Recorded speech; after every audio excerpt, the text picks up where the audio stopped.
What's up, Sooner Nation? Welcome back to the Sooner Surge. If you're not subscribed, make sure you do that. You enable your push notifications. You like and comment on this video. We're a day away, guys, from the Alamo Bowl, where Jackson Arnold is going to take over the helms, the reign at the University of Oklahoma. It's been a very much anticipated first year of Jackson Arnold taking over, and the weeks leading up to this bowl game now. A lot of anticipation, a lot of expectations for Jackson Arnold as we get in this bowl game, but very excited. So far, I like what I've seen as far as how he's handled things, but just really excited for this game, guys. Yeah, and just over the past 3 days even, the way they've handled this transition to Jackson Arnold, with whether it be on social media, whether it be in the public eye, whether it be giving him a microphone on the stage last night. I compare this a lot to the transition from Baker Mayfield to Kyler Murray. Kyler Murray sat under Baker Mayfield, okay? Jackson Arnold's been sitting under DG, and I'm not comparing DG to Baker or Kyler. That's not it. It's just the fact that you're transitioning to the guy you know is the next guy in your program that you know is a great quarterback, okay? He has not proven anything on the field yet, but his recruiting, his 5-star status, all of that, what he is, you can tell by the players when they talk about him in practice, what they expect from him. It's like they're passing the torch to him, and it's his team now. And now I feel like it, just in the last 2 days, I really feel like he's got ownership of the team. You can just kind of see it, whether it be with the microphone last night, all that. It feels like it's his time now. I'm ready. Yeah, I think it's a lot different of a transition to Baker to Kyler, because you didn't have really that passing the torch moment, other than, really the West Virginia game when Baker was unable to or got that in-house suspension for that first drive, and it was kind of the start of the Kyler Murray era. But then it's like it was halted at the same time, as you still had the Rose Bowl, Big 12 championship, all of that with Baker. I think it is a lot different of a situation, but you're right. It's a passing of the torch. Dylan Gabriel leaving to go to the portal, to go to Oregon, made the decision not to play in the bowl game. As he told Scoop, it was because it's Jackson Arnold's team now. And you see it. I don't think Jackson Arnold has really changed how he is. I think it's just a lot of people are a little surprised to see how he handles himself in the public spotlight now, because, he's now QB1 at Oklahoma, which is a massive deal. So Jackson Arnold in the full-time public spotlight. And you're going to see it this week. You saw it Tuesday night, at the rally at the Riverwalk, him on stage with the mic. He's done a few videos for the social media team already. So, again, big-time moment for Jackson Arnold. And it's going to be interesting in this game. Maybe I'm wrong. It's early in the week, but right here in San Antonio, at least at the rally Tuesday night, Arizona fans are here. Like they have shown up a lot more than the Oklahoma fans. I'm really shocked with the presence that they have. Hear a lot of U of A chants, a lot of Arizona chants, a lot of Bear Down Wildcat chants. So how's Jackson Arnold going to respond to that if it does end up translating to the Alamo Dome Thursday night, 8:15, in a hostile environment for a freshman quarterback making his first career start? Yeah, and I'm excited for that. Even if it is a hostile environment, I think that bodes well just for moving into the SEC. It'll be a good experience. But look, he's been handed the keys over to this pretty luxurious vehicle. If we're going to be honest, this offense has guys everywhere. The one question mark is the offensive line. Will they be able to protect Jackson Arnold? If they do, I think we're going to see him make all the throws. We're going to see him go deep. We're going to see him hitting crossers. We're going to see the flare route get out quicker than it has been in the past, hopefully in stride.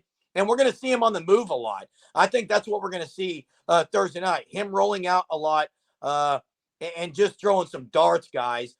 Obviously, he's different. His ball's different when he throws it. It's tight. it's got a lot of velocity. And I think he's going to unleash that cannon of an arm on Thursday night and throw at least 35 times against the Wildcats. Yeah, and you mentioned the vehicle. It's like a Ferrari. This team, with what he's got, the weapons around it. Okay, he's test drove it. He test drove it against BYU. Now he's taking it home. It's his car, his vehicle. We're going to see that in the bowl game. And Seth Luttrell, I've heard a lot of people talk about it. Is Seth Luttrell going to ease him in for a few drives, or is he going to come out guns a-blazing? Here's what I would say about that. I think Seth Luttrell is going to come out guns blazing. Okay, I think Seth Luttrell is that type of guy. And if you heard him talk yesterday, talking about, I've thrown the ball 40 to 50 times a game, I've ran the ball 40 to 50 times a game, wherever he has the advantage at, that's what's going to, if he feels he has an advantage in the passing game and with deep threats or whatever, I think they'll throw it deep a lot. It just depends on the advantage he feels like he has. And I'm excited to see what he does with Jackson Arnold. But I don't think there will be any reservation about throwing the ball a lot or throwing it early and often. I think he's comfortable with it. And I think Jackson's comfortable with it. And I think you're going to see it on Thursday night. Yeah, I know what Seth said on kind of the two extremes of running the ball 40 to 50 times, throwing it 40 to 50 times. I do think, as it's not his offense yet, that was kind of predicted and then made known this week, that it's still the previous offense from Jeff Lebby. True. So it's going to be him and Joe John calling it now instead of Jeff Lebby. I think it's going to be a very balanced attack there. Like, you're going to try to establish the run because, quite frankly, OU has played really well when they have established the run. And it probably won't be any quarterback run because you don't really have that insurance policy right now. True. You had it with Dylan Gabriel. If anything, it did happen to BYU. Dylan Gabriel goes down. Jackson Arnold steps in. Big-time win from a true freshman quarterback. This game, you don't have it. Jackson Arnold goes down. What is it going to be? Everyone's very familiar with last year and Dallas with Davis Bevel. Is it going to be that? I don't know. He's in the portal, but he's still practicing. Would expect him to be the backup. General Booty's really never gotten a chance, so you can't really risk Arnold in a game like this. If you ask me, I feel like you're going to have to be more conservative on that quarterback run and establish the run with Gavin Sawchuk. But how is that going to work? You're looking at a very new offensive line. No starting center, no starting left guard. Like, those are two key positions, two positions that really were kind of established on this offensive line that really got the run game going at times when they needed it. So it's going to be interesting. I do think Jackson Arnold's arm talent will be on full display with just some of the throws he makes. I mean, he had the one against BYU that ended up being the missed throw to Nick Anderson, but it's like, wow, this guy can really sling it. I've watched him a lot in warm-ups this year.